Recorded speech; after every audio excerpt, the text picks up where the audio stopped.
ನಮ್ಮಲ್ಲಿ ಇದಕ್ಕೆ ಆದರ್ಶ ತಾಯಿಯ ಸಂಸ್ಕಾರ ಬಹಳ ದೊಡ್ಡದಾಗ. ನಾವು ಎಷ್ಟೇ ದೊಡ್ಡರಾದರೂ ಕೂಡ, ಸನ್ಯಾಸಿಗಳಾದರೂ ಕೂಡ, ರಾಜಕೀಯಗಳಾದರೂ ಕೂಡ, ಉದ್ಯಮಗಳಾದರೂ ಕೂಡ ತಾಯಿನೇ ಇರುತ್ತೆ. ನಾವೆಲ್ಲ ಕೂಡ ಓದಂತ ಸಂದರ್ಭದೊಳಗೆ ಮಧ್ವಾಚಾರ್ಯ, ಶಂಕರಾಚಾರ್ಯರು ಅಂತ ಕೇಳಿರ್ಬೇಕು ಇತಿಹಾಸದೊಳಗೆ.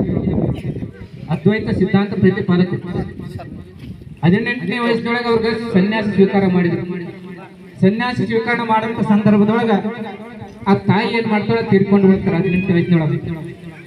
ಎಲ್ಲ ಇರತಕ್ಕಂಥ ಎಲ್ಲ ಜನರು ಕೂಡ್ತಾರ, ಕೆಲವೊಂದಿಷ್ಟು ಜನ ಮಾತಾಡ್ತಾರ, ಶಂಕರಾಚಾರ್ಯರು ಸನ್ಯಾಸಿ ಆಗ್ಯಾರ, ಈ ತಾಯಿ ಚಿತೆಗೆ ಸಂಸ್ಕಾರ ಅಗ್ನಿ ಇಡಕ್ ಬರ್ತಾರ ಇಲ್ಲ, ಸನ್ಯಾಸಿ ಆದ್ಮೇಲೆ ತಾಯಿ ನೋಡ್ಬಾರ್ದು, ತಾಯಿ ಮುಟ್ಟಬಾರ್ದು, ತಾಯಿ ಸಂಪರ್ಕ ಇರಬಾರ್ದು ಅಂತ ಹೇಳ್ತಾರ.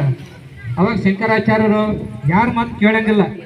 ಅವಾಗ ಒಂದು ವಿಚಾರ ಮಾಡ್ತಾನ, ತಾಯಿಯ ಸಂಸ್ಕಾರ ಏರ್ಪಾಡು ಮಾಡ್ರಿ, ನಾ ಬಂದೇ ಬರ್ತೀನಿ ಅಂತ ತಿಳ್ಕೊಂಡು ಹೇಳ್ತಾನೆ ಎಲ್ಲ 4 ಮಂದಿಗೆ. ಅವ್ 4 ಜನ ಅಂತಾರ, ಸ್ವಾಮಿ ಆದವ ಮನೆಗೆ ಮಠ ಬಿಟ್ಟು ಬಿಡವು, ತಂದೆ ತಾಯಿ ಬಿಡ್ಬೇಕು, ಧರ್ಮ ಬಂಧು ಬಳಗ ಬಿಡ್ಬೇಕಂತ ಹೇಳ್ತಾರ. ಅವಾಗ ಶಂಕರಾಚಾರ್ಯರು ಒಂದೇ ಮನಸ್ಸಿನಿಂದ ಏನ್ ಮಾಡ್ತಾರೆ ಅಂತ ಹೇಳಿದ್ರೆ, ತಾಯಿಯ ಸಂಸ್ಕಾರ ಎಲ್ಲ ಏರ್ಪಾಟು ಮಾಡಿ ಅಗ್ನಿಕ ಆಹುತಿ ಕೊಡ್ತಾರೆ, ಸಂಸ್ಕಾರವನ್ನು ಚಿತೆ ಕೊಡ್ತಾರೆ. ತಾಯಿನ ಇನ್ನು ಮುಂದೆ ನಿಂತು ಸಂಸ್ಕಾರ ಮಾಡಿದ ನಂತರ ಕೆಲವೊಂದಿಷ್ಟು ಕೇಳ್ತಾರೆ. ಆದ್ಮೇಲೆ ಅಲ್ಲದೆ ಶಂಕರಾಚಾರ್ಯರ ದೇಶಕ್ಕೆ ಒಂದು ಅದ್ವೈತ ಸಿದ್ಧಾಂತ ಕೊಟ್ಟಂತಾರೆ, ನೀವು ದೊಡ್ಡವರು ಆಗಿರಿ, ತಾಯಿ ಸಂಸ್ಕಾರ, ತಾಯಿಯನ್ನು ತೀರ್ಕೊಂಡ ನಂತರ ತಾಯಿ ಸಂಸ್ಕಾರ ಬರ್ತಾರೆ ಇಲ್ಲ ಅಂತ 4 ಜನ ಮಾತಾಡಿದ್ರು. ತಾಯಿ ಸಂಸ್ಕಾರ ಬಂದ್ರೆ ನೀವೇನು ಪ್ರೇರಣೆ ಕೊಟ್ಟರೆ ಅಂತ ಕೇಳಿದ್ರು.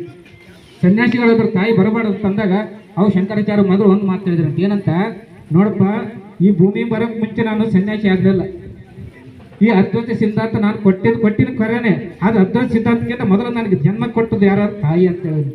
ನನಗೆ ಜನ್ಮ ಕೊಟ್ಟ ತಾಯಿ ಆದ್ರಿಂದ ನಾನು ಸಿದ್ಧಾಂತ ಕೊಟ್ಟೆ, ಅದ್ವೈತ ಸಿದ್ಧಾಂತ ಅದೇ ಶಂಕರಾಚಾರ್ಯ. ಮೊದಲಿಗೆ ನಾನು ತಾಯಿ ಗೌರವದಲ್ಲಿ ಕೊಟ್ಟೆ, ಆ ನಂತರ ಸಂಸ್ಕಾರ ಮಾಡಿದೆ. ಆ ಸಂಸ್ಕಾರದಿಂದ ನಾನು ಇವತ್ತಿನ ಈ ಧರ್ಮಕ್ಕೆ ನಾನು ಸನ್ಯಾಸಿ ಆಗಿದ್ದೀನಿ ಅಂತ ಹೇಳಿದ್ವಿ. ತಾಯಿ ಸಂಸ್ಕಾರದಿಂದ ನಾವು ಧರ್ಮ ರಕ್ಷಣೆ ಆಗಿರ್ತೀವಿ. ಆದರೆ ಮಕ್ಕಳಲ್ಲಿ ಸಂಸ್ಕಾರಗಳನ್ನು ಕಲಿಸುವಂಥ ಪ್ರಭಾವ ಇರಲಿ. ಟೀಚರ್ಸ್ಗಳು ಹೇಳಿದ್ರು, ಭಾಳ ನೋಡಿದೆ ಪುಟ್ಟ ಮಕ್ಕಳು